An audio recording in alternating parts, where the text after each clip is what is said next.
Hey there, Georgie here with Ukraine Matters. A very strong message is being delivered to Russia in a language that it understands. Ukraine is setting Russia ablaze, including in Russia mainland and the occupied territories, stating that the reign of terror is nearing their end. Ukraine is using F-16s very well, and over 80% of missions is now being done by these F-16s. And more than that, Europeans are ready to support Ukraine even more with the PURL program. These news and more in today's Ukraine Daily News Update. Let's begin. President Zelensky commented on the long strike capabilities of Ukraine. Quote, "We discussed in great detail with the military leadership the employment of our long-range weapons, the use of our missiles, the use of our drones, some issues concerning production, delivery, the armed forces, and crew training. The task now is to be significantly more active in everything related to the preparation and execution of long-range sanctions against Russia. The more effective Ukraine is in long-range capabilities, the sooner we will be able to reach peace." And all of this message is coming in the background of potential deliveries of Tomahawk missiles and Barracuda missiles from United States, plus the investments that the European states are doing to scale up Ukrainian production altogether, allowing Ukraine also to invest in their own domestic long-range strikes. In the last couple of months, we've seen a major reversal with Ukraine putting more and more effort into long strike capabilities. And I know now we're going to be talking about the strikes against the Russian oil facilities and some of the valuable economic and energy assets, but we need to remember that Ukraine actually started doing it barely a couple of months ago. And with what President Zelensky is stating now, that means that the worst is yet to come for Russia. Second strike happened on Feodosia oil terminal in the occupied Crimea. This happened right after it was already extinguished after the first strike. It was burning for multiple days as Russians poured in a lot of fuel and gasoline to supply to the occupied territory. Well, Ukrainians are very clearly stating, no, you will not get it, and they struck the oil storage facility once again. So if there was oil that Russians were still hoping to use up, it's now a little bit too hot to use. Beyond that, Ukrainian campaign on strikes against the assets inside of the occupied Crimea continue also by the special services of Ukraine. They usually strike any kind of radar and anti-air installations, but also now we've seen an addition to the power substations to help disable the energy infrastructure. Ukrainian Special Operation Forces targeted Russian energy infrastructure that was part of the larger so-called power bridge to Crimea from the Russian mainland. Ukraine has struck oil refinery in Bashkortostan, Russia, 1,400 kilometers away from the border of Ukraine. And we will see many more strikes against Russia. And it's important to know what is exactly struck. So if you're reading news about strikes that Ukraine is conducting, one thing you always need to pay attention. There can be multiple names, but it could be a refining tower, a distillation tower. It's all kind of the same thing. And in Russia, for example, there is a technical term, ILO AVT 6. And for example, 6 in this code means how many million tons can this tower process per year. So in this case, we already know that Ukrainians struck specifically this critical part of the oil refinery that basically stops any kind of oil refinery, period. And second, we already can see how many million tons of refining capacity has been taken out. And besides the strikes from Ukrainian mainland, there are people that are actually fighting against Putin's regime. Those are the partisans on the Russian-controlled territory. Whether they are Ukrainian or Russian citizens, I bow to their courage. Doing this behind the lines is always ultra difficult. But partisans in Rostov region has sabotaged more railway infrastructure, sabotaging Russian logistics. An interesting article came out in Financial Times stating that United States has actually been increasing the support to Ukraine in the sphere of intelligence. United States have been supplying Ukraine for already a couple of months with information about the anti-air defenses that are protecting critical fuel infrastructure inside of Russia mainland. And this is what helped Ukraine to make sure their campaign is super successful as it was in the last 2 months. If this is indeed true, then my head is completely off to Ukrainian diplomacy that was able to reach such a depth of interaction with the Donald Trump's administration. And obviously a huge thanks to Donald Trump's administration and United States support for Ukraine. Russia has been doing a bit of a campaign in the last couple of months targeting Ukrainian railways specifically. It seems that Russia is aiming to disable Ukrainian railway capacity, specifically the train locomotives. So far, the reports are that since the month of August, Ukrainian railways have been struck for over 300 times, as stated by Ukrainian officials. We're going to see if Ukraine will adapt to this. I've seen already discussions on the Ukrainian Telegram channels stating that the Ukrainian railways definitely need to adapt, as they are too used to allow trains to just stay overnight and under open skies instead of putting them in any kind of protected shelter environments or closed buildings. Last week, the article came out talking that Russia has struck Ukrainian gas production, and it was drawing a bit of a dark picture, stating that Ukraine will stay basically without gas for the winter, which was already dismissed by a lot of the high-ranking Ukrainian officials. And I also mentioned in my video that we Europeans will not just stand idly and just watch Ukraine being stuck there with no gas. And now we get indeed confirmation that European Bank of Recovery and Development is going to help Ukraine with gas imports after Russia has struck Naftogaz sites. So once again, I call on everyone to be aware that we Europeans maybe not the best militarily supported, maybe not fully dedicated to Russia losing yet, and there is still kind of ways to grow. But in civilian matters, 1000% we are behind Ukraine. Rheinmetall will be supplying Ukraine with additional anti-air systems. Specifically, it will be Skyranger 35. It's a system that is a rapid-fire cannon that is put on the Leopard 1 tank chassis. And the most interesting thing is not that this is a good system, which it is. It has proven to be extremely amazing on the actual test conditions. But more importantly, it is also financed by the frozen Russian assets. So yes, Russia is gonna be paying for this in the end. More support from Europe is coming in a military sense. United Kingdom signed an agreement with Ukraine to increase the artillery production.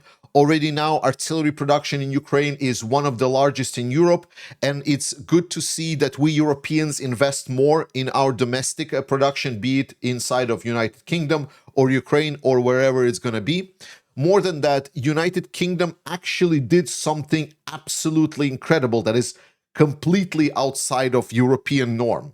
If anything that we learn about Europe is that we always do too little too late. Well, UK said, hold my pint over there, buddy. And they actually delivered hundreds of air defense missiles to Ukraine whole 5 months ahead of schedule. A fantastic contribution by the United Kingdom. Thank you so much, United Kingdom, for being such a strong supporter of Ukraine, the government, and the people. Thank you, thank you, thank you. Let's do even more. But United Kingdom is not the only one. Ukraine is entering close cooperation with the Netherlands. And Netherlands have had very rich interaction history with Ukraine.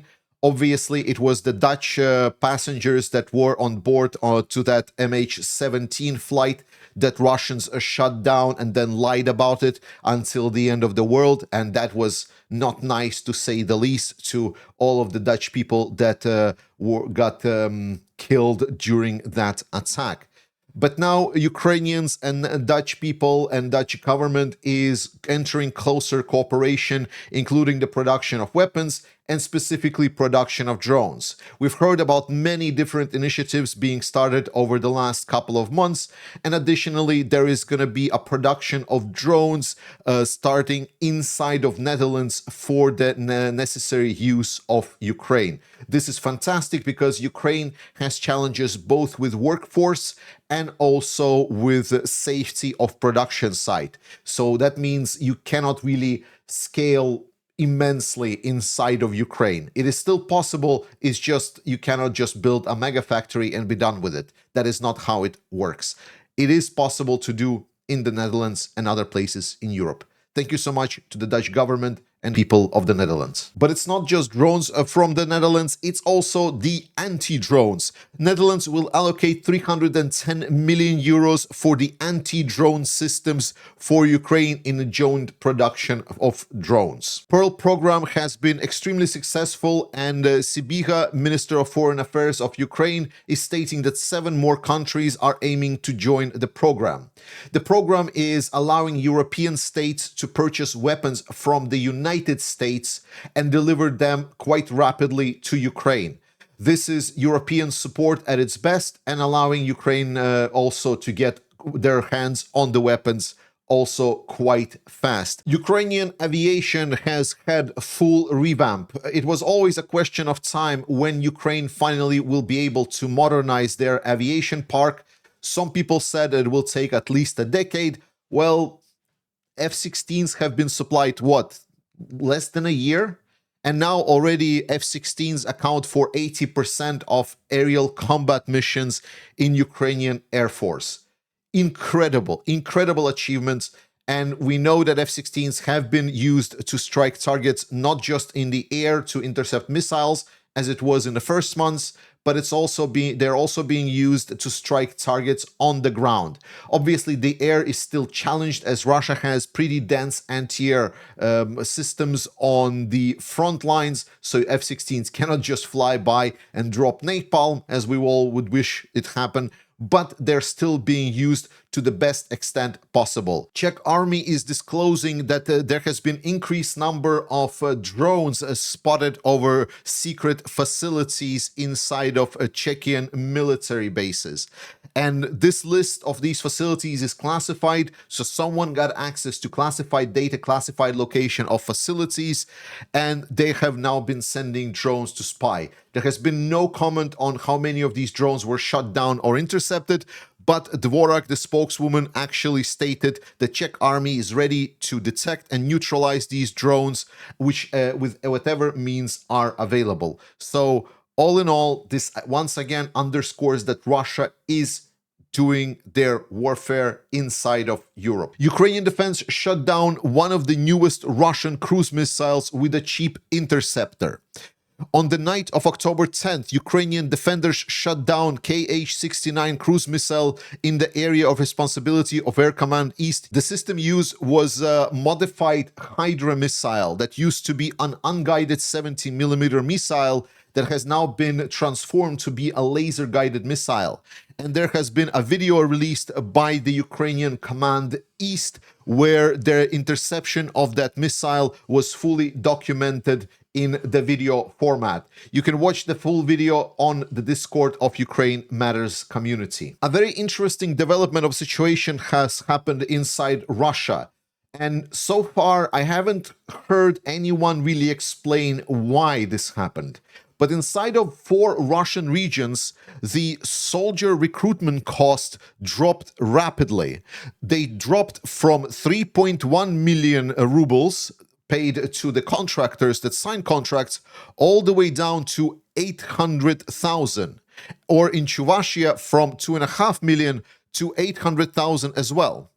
This has been a very peculiar case because for a very long time, we use these indicators to look at the fact that Russia is struggling for the recruitment of personnel. Now, a lot of people mentioned that this is potentially because recent changes to the laws in Russia, specifically the budget, moved the recruitment cost from the federal budget to now be inside of the regional budget. So some people are assuming that because of that, these regions actually reevaluate what they can pay these contractors, and specifically how many contractors they can attract, whether they can fill in the quotas or not. It's a developing case. We will be monitoring why this has happened, because it happened again for just in 4 regions for now. Romania has expressed their support for the potential Russian attack against Moldova if that ever happens. Quote, Romania remains a dedicated ally of Moldova. We share a strategic partnership and will undoubtedly come to the aid of the Republic of Moldova should it face an attack, Georgi Vlad affirmed, the commander-in-chief of the Romanian army.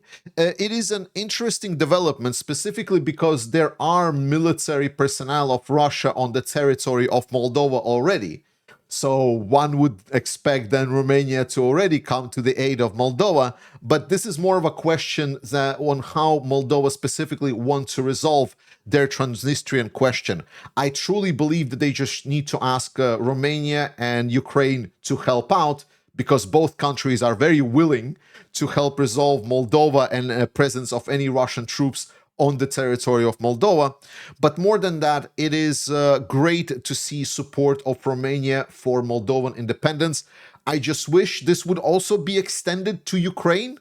Why do we need to wait for Russia to attack Moldova if Russia is already attacking Ukraine? You know, you can already help Ukraine. And that's why these kind of statements sometimes is appreciated, but also get my blood boiled because they're not addressing the questions at hand. Russia is waging also information warfare. This is something Russia is very good at. They are spending a lot of money on information warfare, and Poland is current target for a very active campaign.